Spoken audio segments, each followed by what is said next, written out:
Assalamualaikum warahmatullahi wabarakatuh.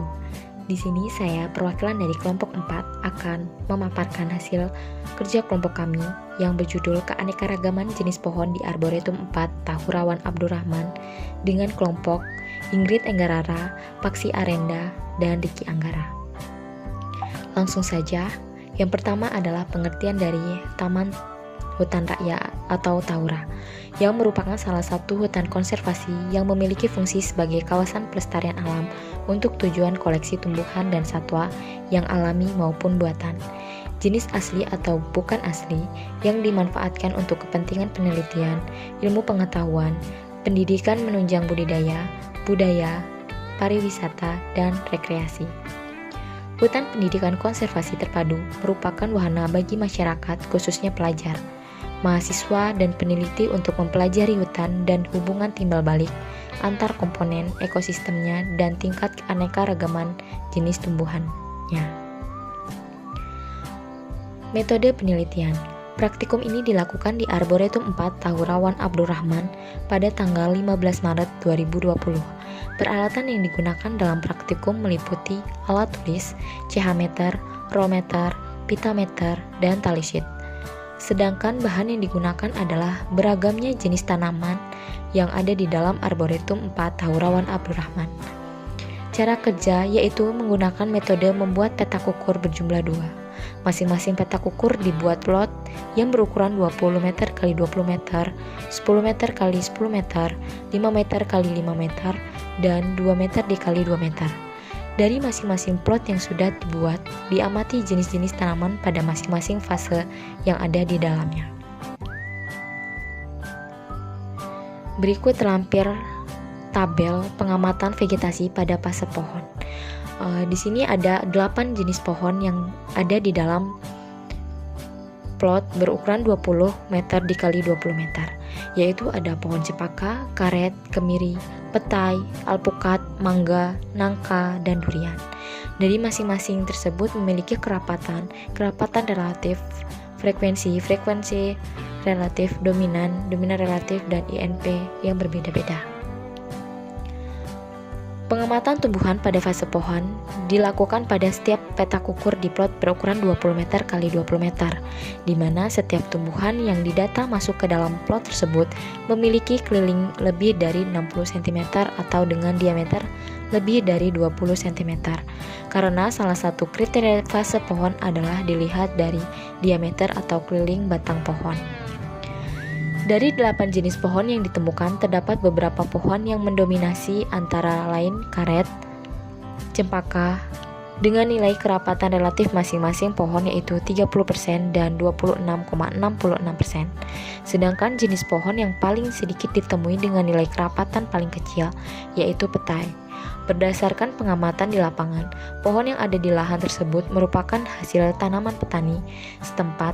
Hal ini dikarenakan tanaman pohon tertata rapi dengan jarak tanam yang teratur, yang kemudian diselingi dengan pohon karet dan beberapa pohon lainnya. Selanjutnya yaitu tabel 2, pengamatan vegetasi pada fase tiang. Pengamatan ini dilakukan pada plot berukuran 10 meter dikali 10 meter. Dalam plot tersebut terdapat 4 jenis tanaman yang diantaranya terdiri dari karet, petai, durian, dan cengkeh. Berdasarkan hasil pengamatan tersebut, diperoleh data INP tiap jenis pohon tersebut yaitu karet 121,27, petai 66,6, durian 52,48, cengkeh 99,47, serta memiliki nilai kerapatan pohon per hektarnya secara berurutan yaitu 50, 31,25, 12,5, dan 6,25. Pembuatan plot tersebut merupakan bentuk perwakilan atas luasan lahan per hektarnya, di mana berdasarkan data yang diperoleh, tingkatan kerapatan dari yang terendah hingga yang tertinggi yaitu cengkeh, durian, petai, dan karet.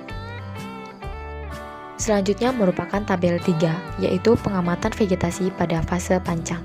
Pengamatan ini dilakukan pada plot ukur berukuran 5 meter dikali 5 meter. Berdasarkan hasil pengamatan pada plot ini, Kategori tanaman pada fase pancang tersebut memiliki tinggi tanaman lebih dari 1,5 meter serta diameter batang kurang dari 10 cm. Dari data di atas menunjukkan bahwa terdapat 4 jenis tanaman yang dijumpai, yaitu meliputi karet, petai, cengkeh, dan kakao. Secara umum, keseluruhan jenis tanaman yang ditemui sama dengan plot pengamatan yang lainnya. Hal ini dikarenakan pada lahan tersebut sudah hasil tanam para petani hutan yang menggarap. Pada fase pancang ini yang lebih banyak mendominasi yaitu tanaman karet.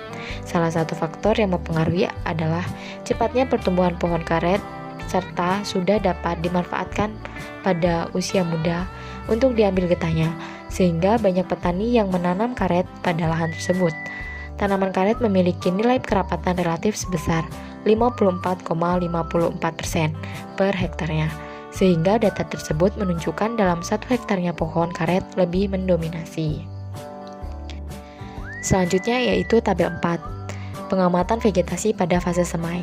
Pada fase semai ini dilakukan pada plot berukuran 5 meter dikali 5 meter. Berdasarkan hasil pengamatan pada plot ini, diperoleh data terdapat 4 jenis tanaman dalam fase semai. Yang tergolong dalam fase semai yaitu memiliki tinggi kurang dari 150 cm. Semai yang ditemukan terdiri dari sonokeling, cengkeh, salak, dan nangka. Dari keempat semai yang ditemukan, tingkat kerapatan yang paling tinggi yaitu sonokeling. Banyaknya semai sonokeling bukan karena sengaja ditanam, namun tumbuh dengan sendirinya akibat dari tersebarnya biji-biji sonokeling dari pohon induk yang ada. Setelah pengamatan yang kami lakukan, diperolehlah sebuah kesimpulan. Kesimpulan yang diperoleh dari praktikum yang kami lakukan di Arboretum 4, Taman Hutan Dayawan Abdurrahman, yaitu sebagian lahan sudah berupa garapan pertanian, namun pemanfaatan lahan tersebut sebagai penghasil kayu dan non-kayu, karena terdapat beberapa jenis tanaman MPTS. Namun, secara umum, yang mendominasi di lahan tersebut adalah pohon karet, lalu pohon cempaka dengan kerapatan paling tinggi per hektarnya sebesar 30%, pohon karet dan 22,66 pohon cempaka. Demikianlah hasil diskusi dari kelompok 4 yang telah kami lakukan. Semoga ilmu yang diberikan dapat bermanfaat, dan apabila terdapat salah-salah kata, saya mohon maaf. Saya akhiri. Wassalamualaikum warahmatullahi wabarakatuh.